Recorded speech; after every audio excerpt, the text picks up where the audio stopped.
Greetings, my peeps, and welcome to the All Things Basketball Podcast with your boy GD. In this episode, the NBA season's here, guys. Just right around the corner, so you know what time it is. My season preview, guys. I did the Eastern Conference. Now it's time for the West. I'll go through all the divisions, tell you the finishes. I'll tell you also the playoff teams. So just sit back, relax, and enjoy the show.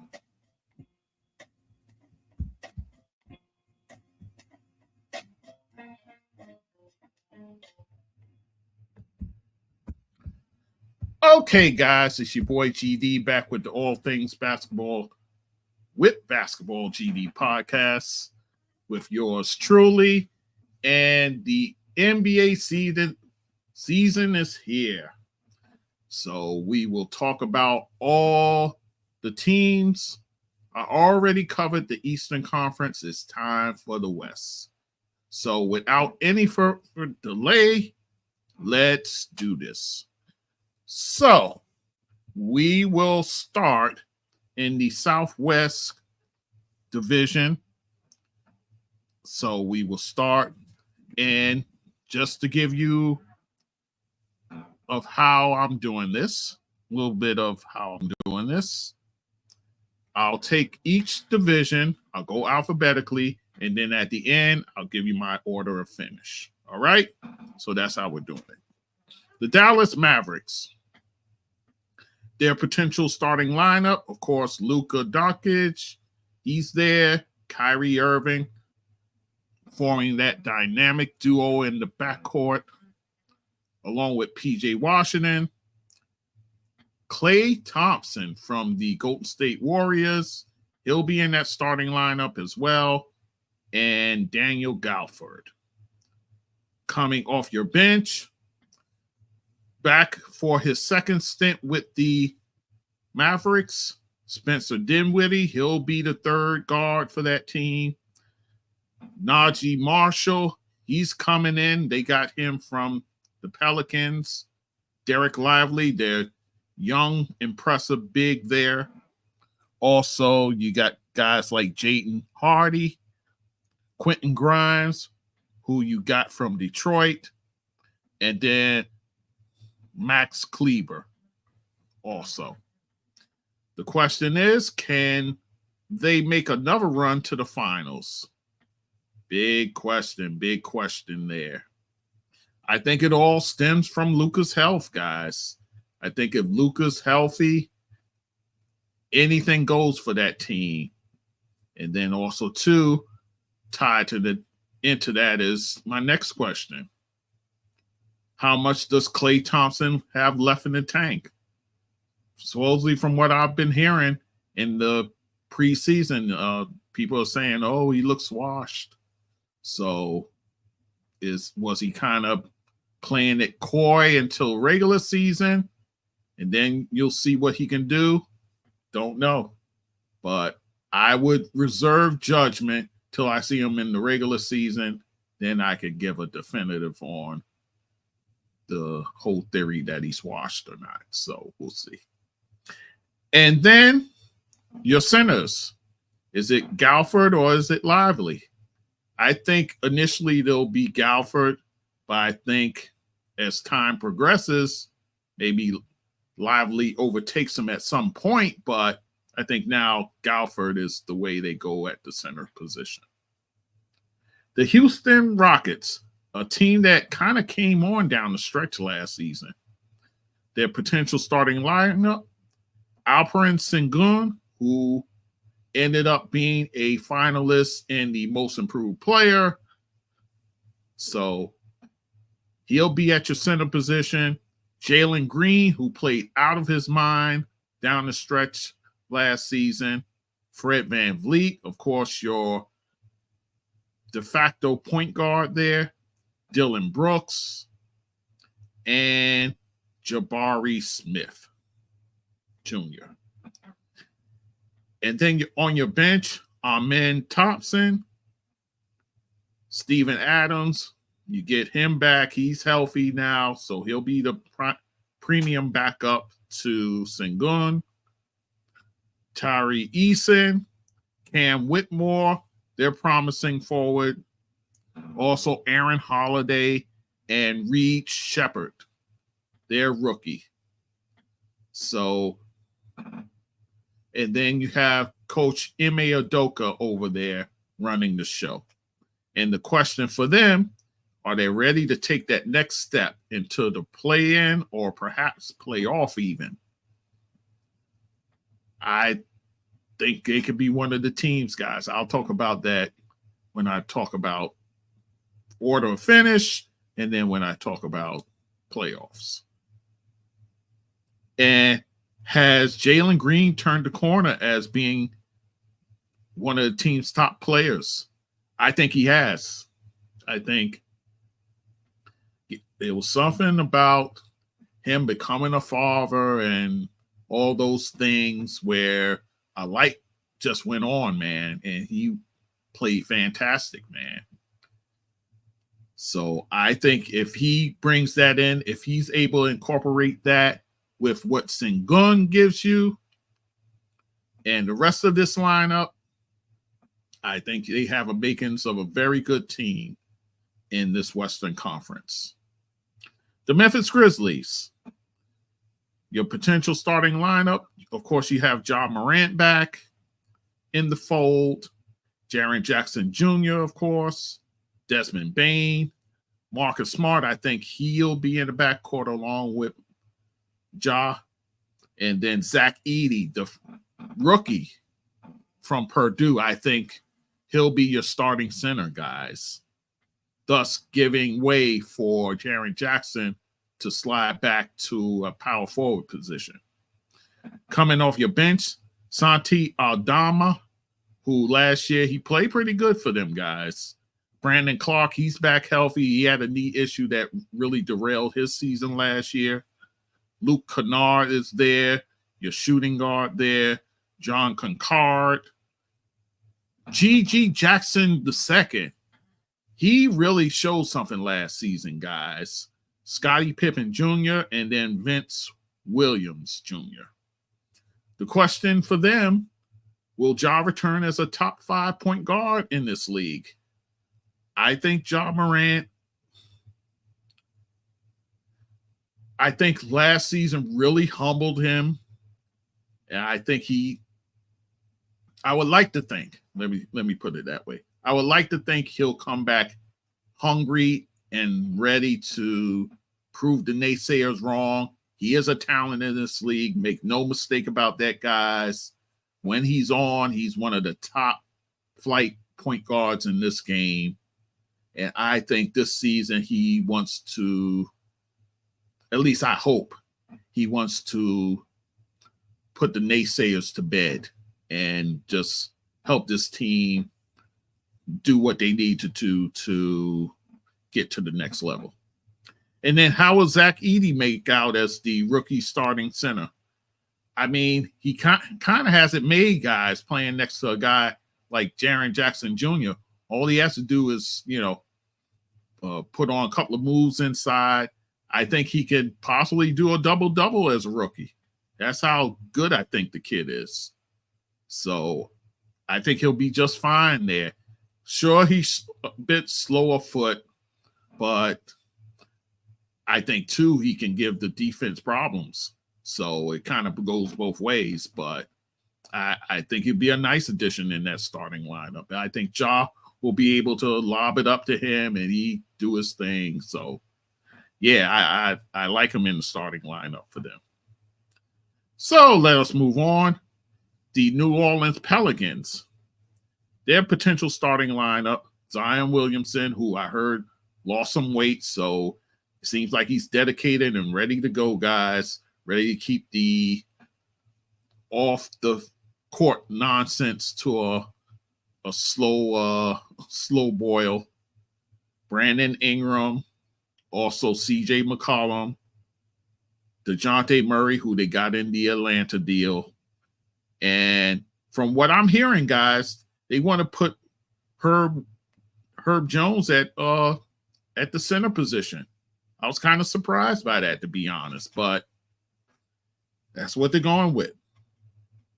And then on your bench, Daniel Theis, he'll be the big man coming in to spell Jones. Jose Alvarado, of course, Grand Theft Alvarado.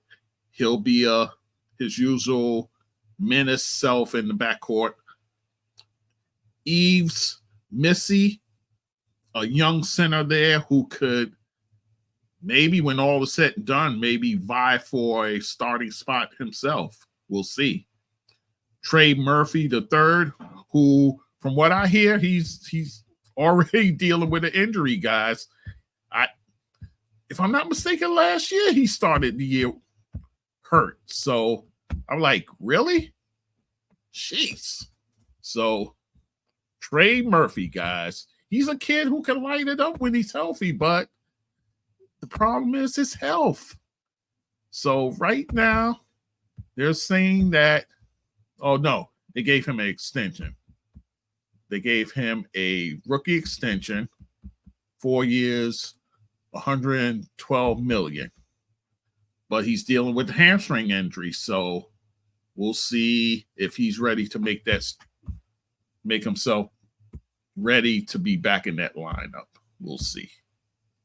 But yeah, so you have him, Jordan Hawkins, who did a nice job as a rookie for this team.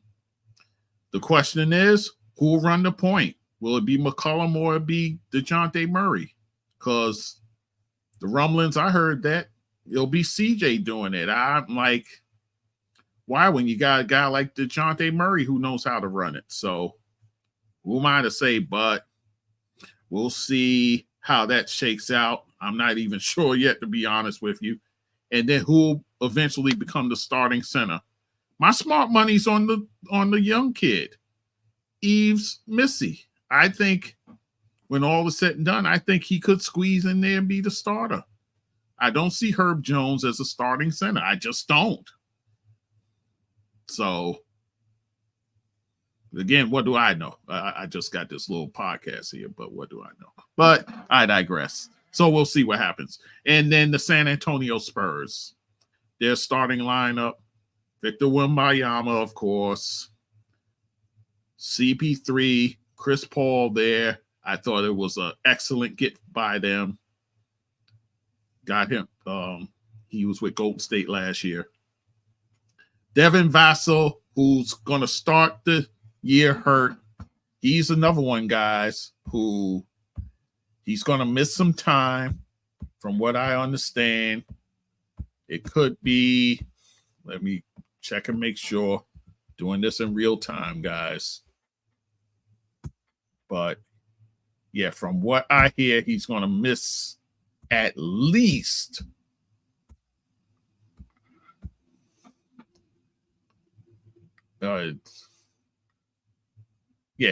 he's going to miss the beginning of the season. How long that is, I can't tell you for certain. But once he's back, it'll be interesting to see how Chris Paul gets him involved in the offense in that regard. Then also Harrison Barnes, who you got from Sacramento in a trade, solid veteran forward. And Jeremy Sochan, who popped last year, tried to put at the point guard position. That experiment failed, so they're sticking him back to his rightful position as the power forward. And then your bench, Keldon Johnson, he's still there. He's a spark plug off the bench. Zach Collins as well. Stephon Castle from UConn, the rookie guard there. They want to groom him to eventually be the heir apparent to Chris Paul. We'll see what happens there. Trey Jones is still there. He's a young guard as well. Jalen McDaniels, who they actually got, but it looks like he's going to be waived, guys. So much for that. Question is, what to expect from this team with the additions of Chris Paul, Harrison Barnes, and Castle. I expect them to run more, guys. I expect him to run a bit more, even with an old Chris Paul. I see him getting the ball, especially into the hands of Victor Wembanyama. I think that's what was missing last year for him, having that solid point guard who can feed him. So there's that. But I expect a big year from Victor Wembanyama.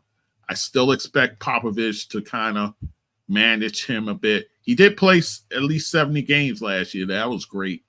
But yeah, I think Popovich will kind of still manage his games and so forth, where it'll be in the range of 70 or so, given that health permits, of course.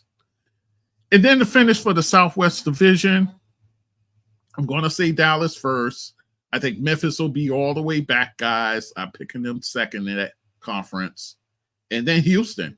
Houston will be third, followed by, I don't know how sold I am on the Pelicans, but I'll pick them for the moment. I wouldn't be surprised if San Antonio leapfrogs them, but I'll just pick it that way.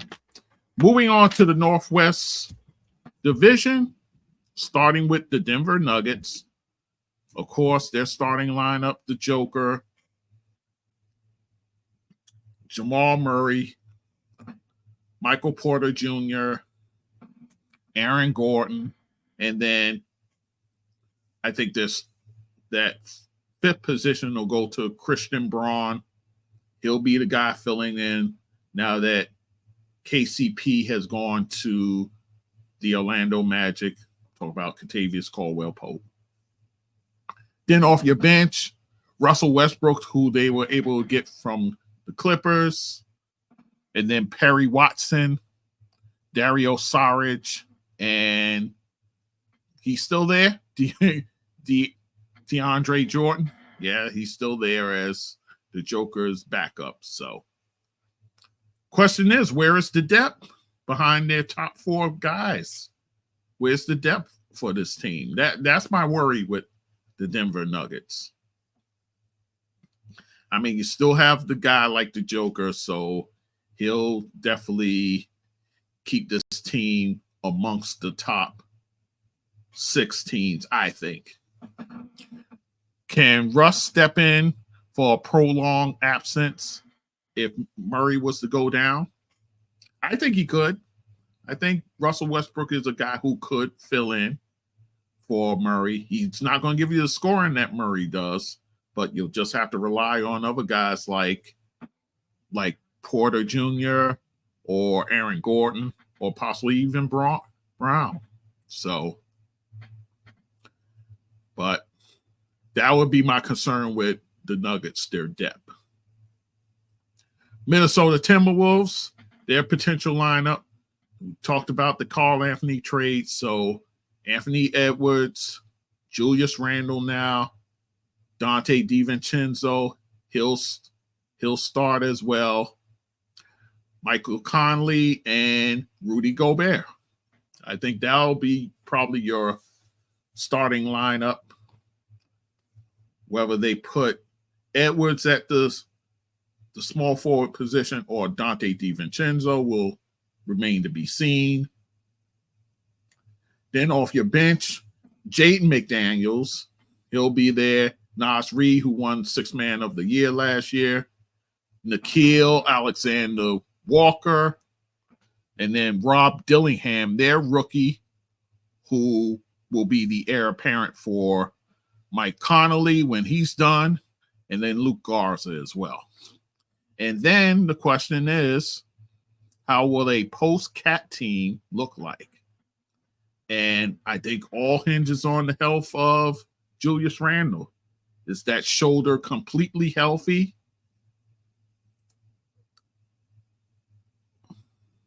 I'm guessing yes.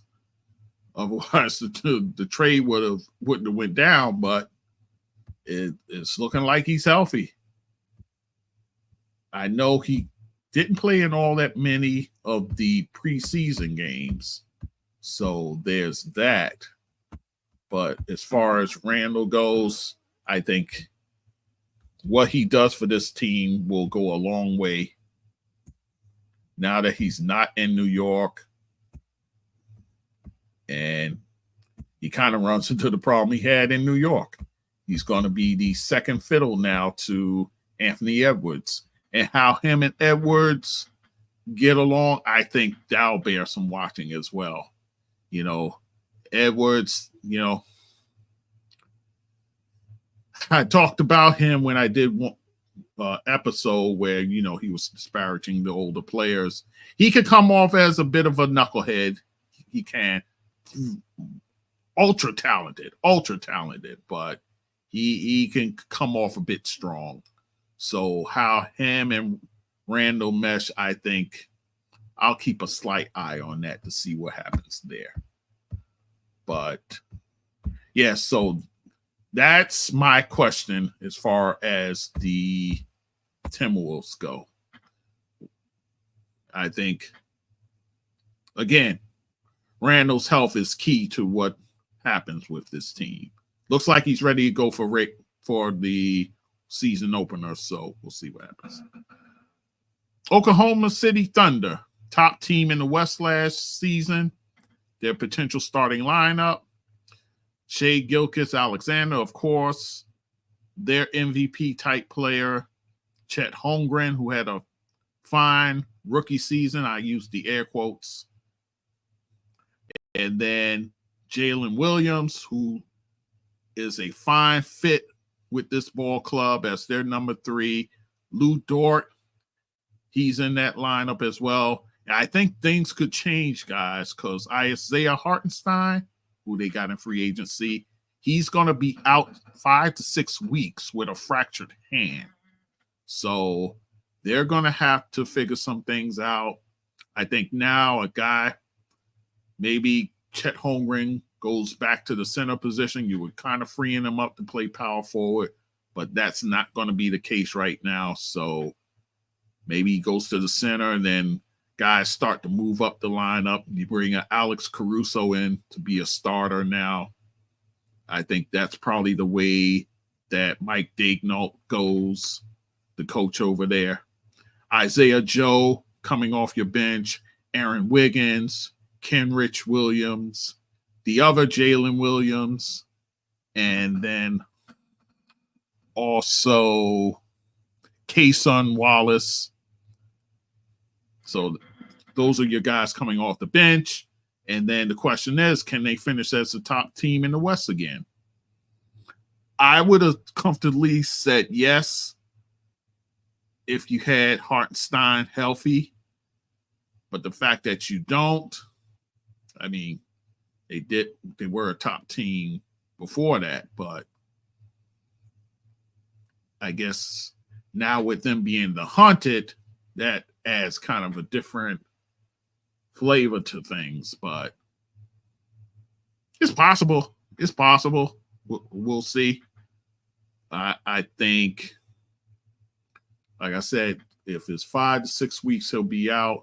So he can miss a little more than a month, maybe come back mid-December. Hartenstein will, and we'll see where they are at that point.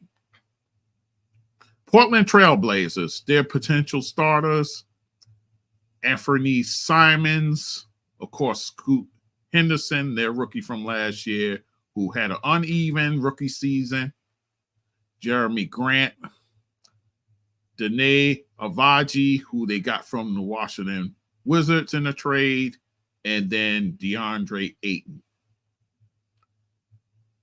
And the thing for this team is, well, let me talk about their bench.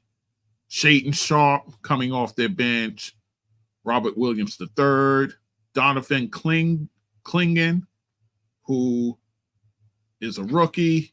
There's the center from UConn, and Delano Bayton, who actually had a good little season there, and Jabari Walker. Question is, will Coach Chauncey Billups, will he be able to field a relatively healthy squad? Because last year, you had guys missing games. Simons, he missed 36 games. Scoot missed 20. Jeremy Grant missed 28. Ayton missed 27. Shaden Sharp missed 50 games. And then you had Robert Williams III, who only played in 6 games last season. So that's a lot of guys that's not on the court. So I think the health of them, I would pay attention to. And then could guys like DeAndre Ayton and Jeremy Grant be on the trading block, which is possible because they're not part of the youth movement per se. So maybe a playoff hungry team can use a forward like Grant. Maybe a team desperate for a center could go the way of DeAndre Ayton. We'll see. But oh yeah, I could definitely see both of them being on the block for sure. And then you have the Utah Jazz. Of course, their forward, Lauri Markkanen, who signed that big extension over there for Utah. Also, Colin Sexton, who looks like he's all the way back, guys. Keontae George, who became the point guard for that team and actually played well down the stretch. Taylor Hendricks will be the power forward there. Talented forward. So I'll be interested to see what he brings to the table. And it looks like, guys, they're going to start John Collins at the center position. So that will be interesting. Off your bench, Jordan Clarkson, who you could always put him in the 6th man of the year talk. If he was with a better team, he would definitely be talked about. Patty Mills, still milling about, no pun intended. Walker Kessler, their center coming off the bench, who was a bit on the trading block himself. And then Drew Eubanks as well. Question, is George ready to be the full-time point guard? I don't think he got much of a choice because they're giving him the job regardless. So let's say the flashes that we saw, hopefully that can take for the season. We'll see what Coach Will Hardy can do with that squad. And does Lauri Markkanen have 70-plus game season in him? He hasn't done that much, guys. So, which, again, the fact that they threw all that money at him. I mean, when he's on the floor, he's one of the talented forwards in the league, but it's a matter of him being on the floor, guys. That's the thing. So that is your Northwest Conference. Order of finish, I'm picking OKC, Minnesota, Denver, Portland, and Utah. I think Minnesota has what it takes. I think they have more depth than Denver does. So I think that goes a long way for them. And I think the coach over there, Chris Finch, I think he'll find a way to blend in Randall, blend in the talents of a DiVincenzo that will help this ball club, a ball club that desperately needed three-point shooting. So DiVincenzo gives you that. So, yeah, I see Minnesota leapfrogging the Denver Nuggets in that conference. I mean, in that division, sorry. And then pulling up the rear. I'm going to say Portland. I'm going to say that because I think they'll be a bit healthier. And if so, I give them a puncher's chance over the Utah Jazz. And then the Pacific Division, the last one we'll cover. We'll start with Golden State Warriors. Their starting lineup potentially: Steph Curry, of course, Draymond Green, Braden Podziemski, Andrew Wiggins, and Jonathan Kuminga. Coming off your bench will be Buddy Hield, who they got from the Sixers. Also, Tracy Jackson Davis, who I thought played very well for them last season. Moses Moody, it looks like he's coming around for them. Gary Payton II, he's there as well. Kevon Looney, long time Golden State Warrior big there, Kyle Anderson, who they now have in the fold, and DeAnthony Melton. Question is, what will life look like with Clay now in Dallas? You know, you take away a two-way player, a guy who can light it up from long distance. I understand you brought in a Buddy Hield who can kind of do the same thing, but without the defensive intensity of a Klay Thompson. But I do like the kid Podensky. I like him, so we'll see what happens there. But, yeah, I think he'll be fine. And will Draymond keep his emotions in check? I know he got his panties in a bunch when one of the reporters asked him about that. I thought it was a legitimate question because of what he did last season. So I didn't see anything out of the way about what he said. This is a major concern. They need him on the floor. They need him on the floor, guys. And I'm not going to shy away from what I said last year about him. If he had played in half of those games that he missed, that's a difference in the standings, guys. And they're not a play-in team. They're a top 16. That's just the way it is. So the reporter asked him a legitimate question. Will you be able to, your teammates worry about you because they need you? So I don't see why he was feeling a way about what was asked of him. If anything, see, that's my thing with him. He doesn't take culpability. He doesn't take responsibility for his actions. So keep an eye on him this season. I don't think we're done with him and his antics. I don't think so. I could be wrong. And if I'm wrong, I'll be gladly wrong. But we'll see. The Clippers, the LA Clippers, potential starting lineup, Kawhi Leonard, who we now know is out indefinitely with, his many knee issues. So we'll see what happens there. Also in the starting lineup, James Harden, of course, manning the point. Ivica Zubac, your center there. Norman Powell, who I absolutely love in fantasy right now. And Terrence Mann. So that's your starting lineup. As far as your bench, Mo Bamba will be your backup center there. Kevin Porter Jr., he's now in LA, so we'll see what happens there. Bones Highland, they still have him. Nicholas Batum. I imagine Batum will probably start in the place of Kawhi for the moment. And then Derek Jones Jr.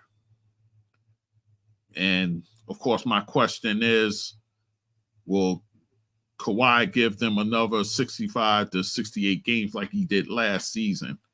I'm going to say no, because he's starting out the gate talking about being out indefinitely. So there's that.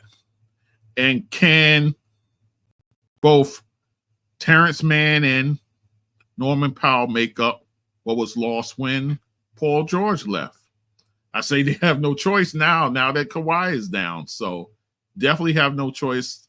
Both of those guys got to do something here. So my money's on Powell, actually. Man should be fine as well, but I'm placing my money on Powell for sure. So that's the Clipper story. The LA Lakers.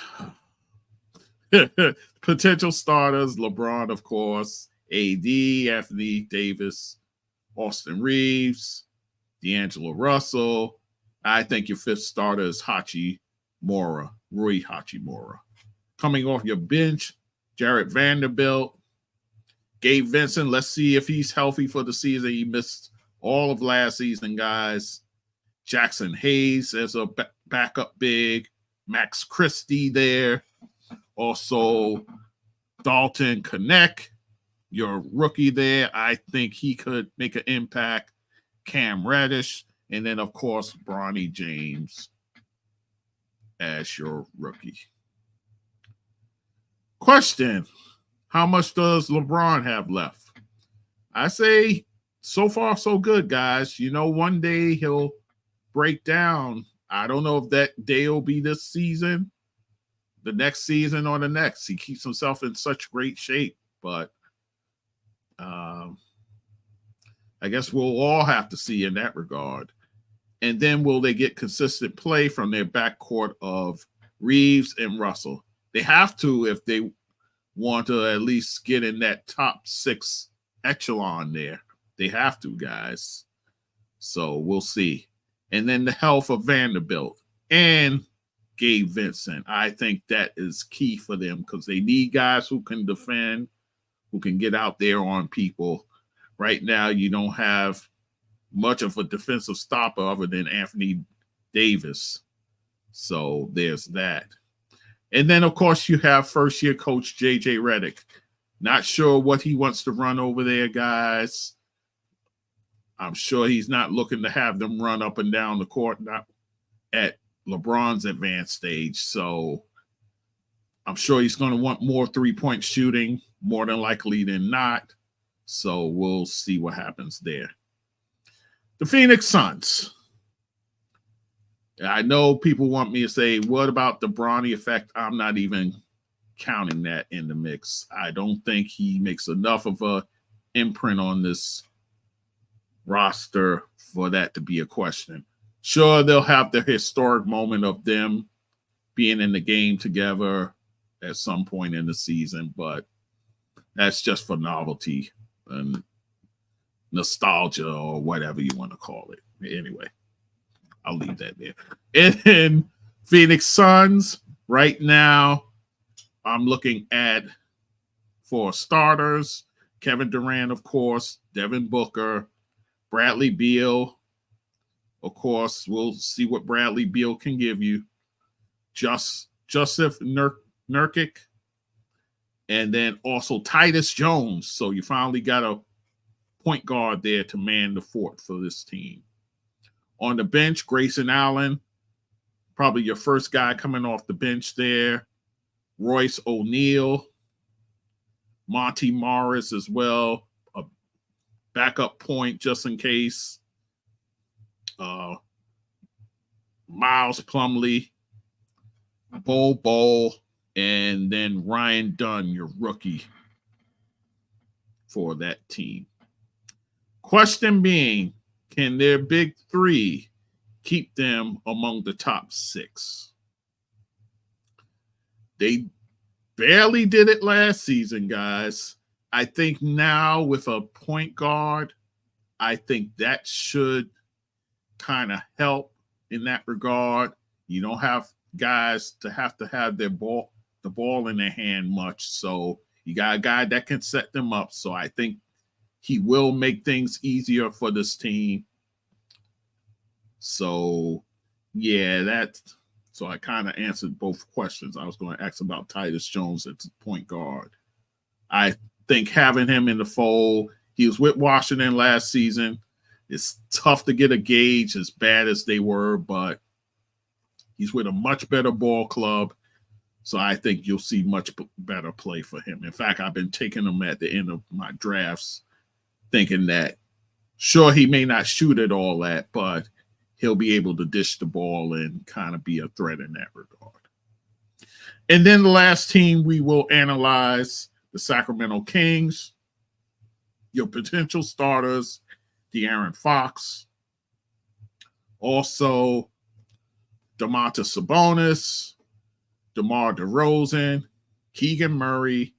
And they're talking about the 5th spot going to, I thought it'd be Malik Monk or Kevin Huerter, but Keon Ellis. They seem to like him over there, guys. So that's your 5th starter. Your bench, Monk, Huerter, like I just said, Trey Lyles, Alex Len, who's been a fine backup to Sabonis, Jordan McLaughlin, and then they just got Doug McDermott.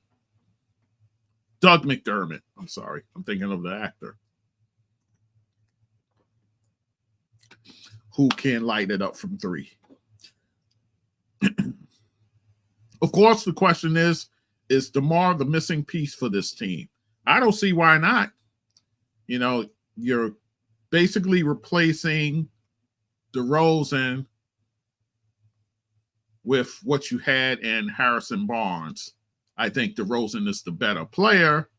So definitely I think you upgraded in that regard. And then can they repeat as a top 10 defense from the latter half of the season? Again, I don't see why not, although you don't exactly think defense when you think DeMar DeRozan, but Keon Ellis, I think that's what they like about him, his defense. Keegan Murray, his defense they like. So you got a couple of guys in there. So we'll see if they can parlay that into being a top defense. So with that said, guys, order of finish. I'm totally going out on a limb in this division. Sacramento Kings, I'm picking them to finish at the top of this division, above the likes of Phoenix, above the likes of Golden State, above the likes of the Lakers and the Clippers. Right now, I'm picking Sacramento first, Phoenix second, Golden State third, Lakers fourth, and the Clippers I'm picking last, guys. I understand. I get it. I know Tyronn Lue is there. I get that, but it's just a lot to overcome, guys. You lose Paul George in the offseason, and then you're losing Kawhi right now with indefinitely. That's a hard pill to swallow, guys. So yeah, I'm picking them last. So with that said, your playoff teams. I'm going Dallas. I'm going Houston. I'm going Dallas, Memphis, Houston. I think Houston is the team who can get in, guys. I think Houston gets in. I think OKC, Minnesota, Denver. Again, I don't like their depth, but I think they have enough to get them into the playoffs. And then for the Pacific, I'm picking Sacramento and Phoenix. I understand Golden State. They'll probably do the play-in again. Lakers probably do the play-in again. But I'm just not convinced. I'm not convinced, guys. Yeah, so that's how I'm picking it. And the West was hard. It was hard to pick, but that's the way I'm going with that. And then in this last bit of time, I did want to go over the postseason awards right quick. Tell you who I think can be finalists. As far as the MVP, I think it'll be Shai Gilgeous-Alexander. I think he'll be back in the mix. I'm high on Jason Tatum. I think if his team is able to maintain and his numbers look, I think his numbers going to look very good this year. I think Tatum can be in the mix. And I'm pulling the trigger, guys. I'm pulling the trigger. Jalen Brunson, I think he'll be the third guy. I know you're going to say, where's Giannis? Where's the Joker? I understand. I get it. But, you know, first of all, I think Denver's not going to finish as great as people think. I think that's true. Giannis, although I'm picking them to finish first in that division, I think record-wise, I don't think their record's going to be the greatest because I think Giannis is going to miss time. I think